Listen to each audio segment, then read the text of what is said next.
Okay, let's unpack this. Welcome, everyone, to another deep dive. Today, we're digging into some source material focused on something, well, pretty fundamental: how really successful people start their day. Hmm. We're looking at these morning habits, the ones often linked with high achievers. Specifically, we're drawing from a piece called Winning the Morning: Millionaire Habits for Success. That's right. And this source, it doesn't just list routines. It really tries to explore the thinking behind them, the mindsets that seem to line up with high levels of success. Yeah. It presents these morning habits not just as things they do, but maybe as key reasons for their success. So our mission here is to really get into this source material, pull out the key habits, and figure out how these folks prepare themselves before the rest of the world is even, fully online. What can we actually learn about winning that first part of the day? Well, the main idea the source puts forward is pretty interesting. Success isn't always about just working harder. Often it's about preparing smarter, maybe better. Right. And that preparation, according to this piece anyway, it's just really early. Like Yeah. really early. And that's the hook, isn't it? This idea that these, well, they seem like simple habits, but they're powerful, and they're happening while lots of us are maybe still hitting the snooze button. Exactly. So let's dive in. What does the source say is habit number one, the starting point? Okay, so the absolute foundation, the habit it really emphasizes first, is the early wake up.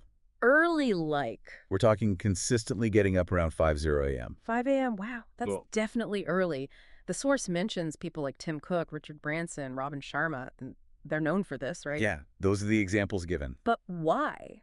Why so early? What's the benefit, according to the source? The main thing highlighted is the quiet, just pure, uninterrupted quiet time.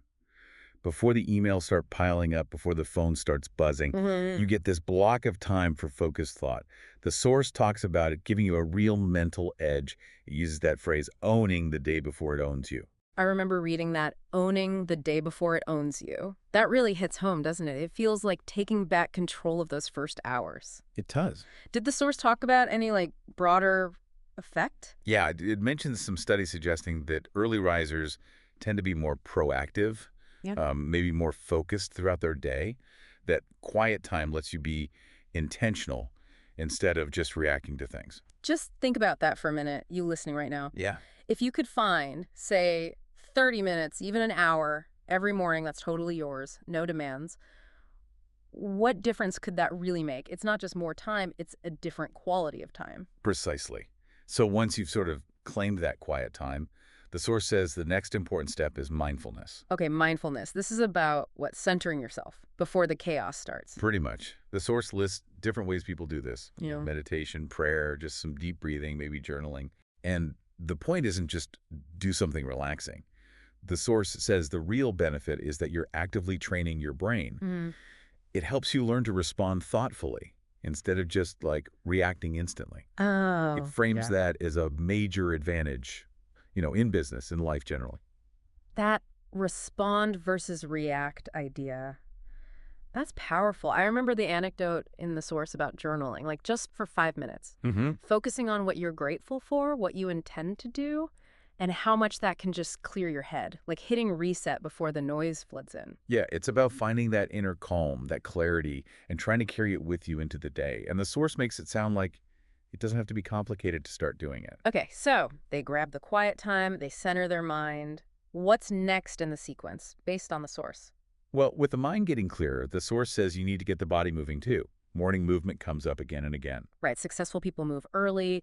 The piece mentions everything from, intense stuff like running or lifting Yeah. weights to gentler things like yoga or even just a quick 15-minute stretch. And the benefits they describe are both physical and mental. Hmm. Getting more blood flow to the brain, which helps with focus, Hmm. and also just boosting your mood right at the start of the day. I remember that anecdote about Tony Robbins, the cold plunge and the breathing stuff. Oh, yeah. The source mentioned the reaction to trying it was like almost screaming. That's maybe a bit extreme for most of us. Definitely extreme. But the source also makes a point that even something simple, like a brisk walk while you listen to an audiobook, that's called a game changer too. It's the principle, isn't it?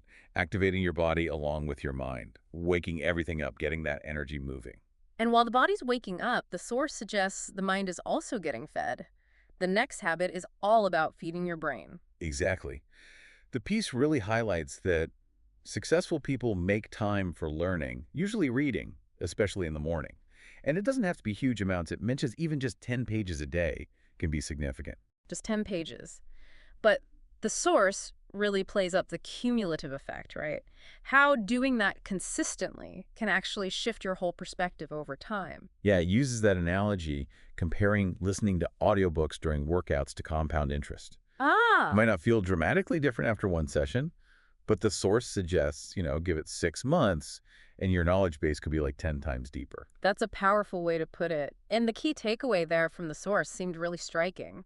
It wasn't just about entertainment, it was framing it as rich people deliberately consuming wisdom, like knowledge is an investment. hmm It's an active choice. Which I guess leads logically to the next step, taking all that clarity and wisdom and turning it into action. The source points to intentional planning as super important, but maybe often skipped. Absolutely. This isn't just a quick look at your calendar. The Mm. source says they dedicate like at least 10 or 15 minutes just to this, planning the day. And the contrast it draws is key. Instead of jumping right into email or reacting to whatever pops up, they start with intention. They decide up front what matters most for that day.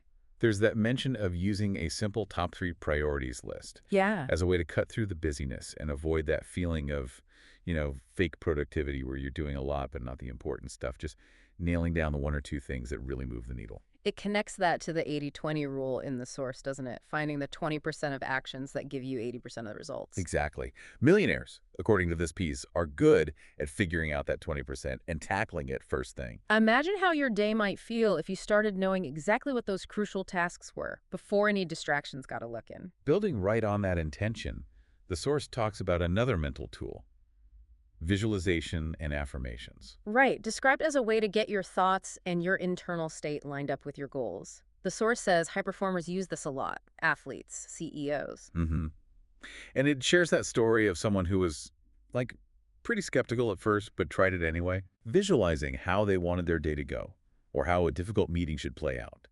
And they found it actually worked surprisingly often. Huh.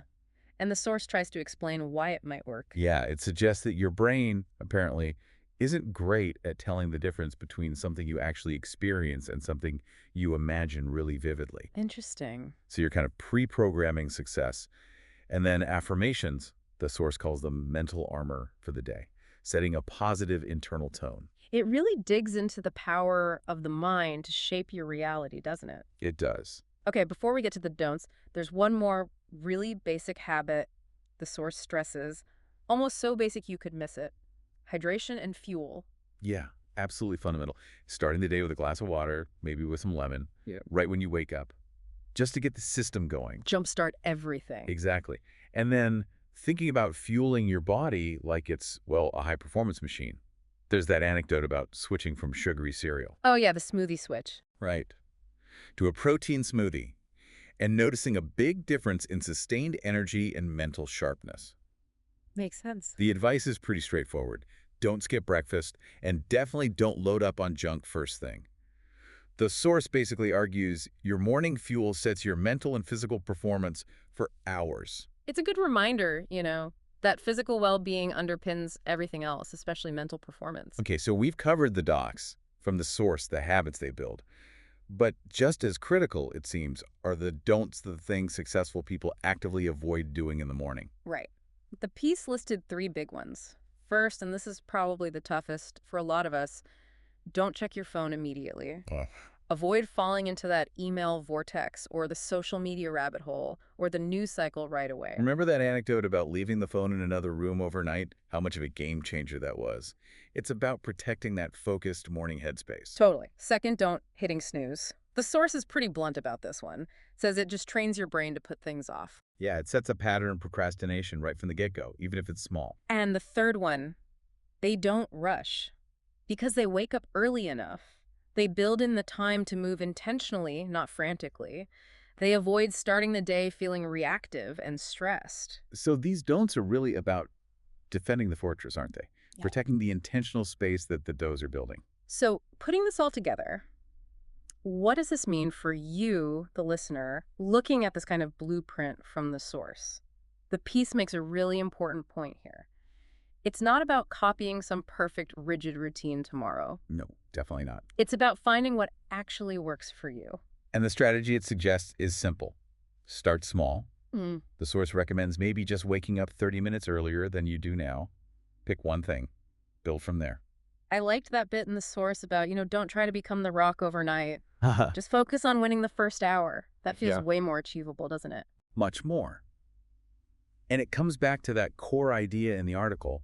If you can consciously win the morning, the rest of the day often takes care of itself, or at least feels much more manageable. So just to quickly run through that pattern again, the one the source lays out for these high achiever mornings, it's wake up early for the quiet, practice some mindfulness to center yourself, move your body to get energized, feed your brain with reading or listening, plan your key priorities, maybe use visualization or affirmations, hydrate and fuel up properly, Right. and actively dodge those early morning distractions, especially the phone. That's pretty much the blueprint the source presents. And it really does position it as having like a clear set of principles you can use to build a more effective day, starting before you even had breakfast. Yeah, if you boil down the main insight from this source, it's that successful people don't seem to just stumble into their day.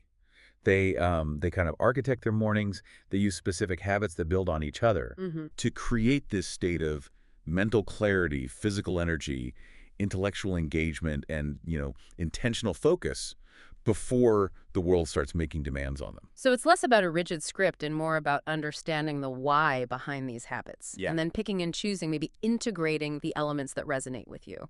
Starting small, being consistent. Exactly. Which kind of leaves us with a final thought, maybe something for you to think about after this deep dive. Okay. If the way you start your day really does influence how you live your life, Hmm. what's the absolute smallest, most doable change you could realistically make tomorrow morning? Just to be claiming that first hour and, winning it for yourself.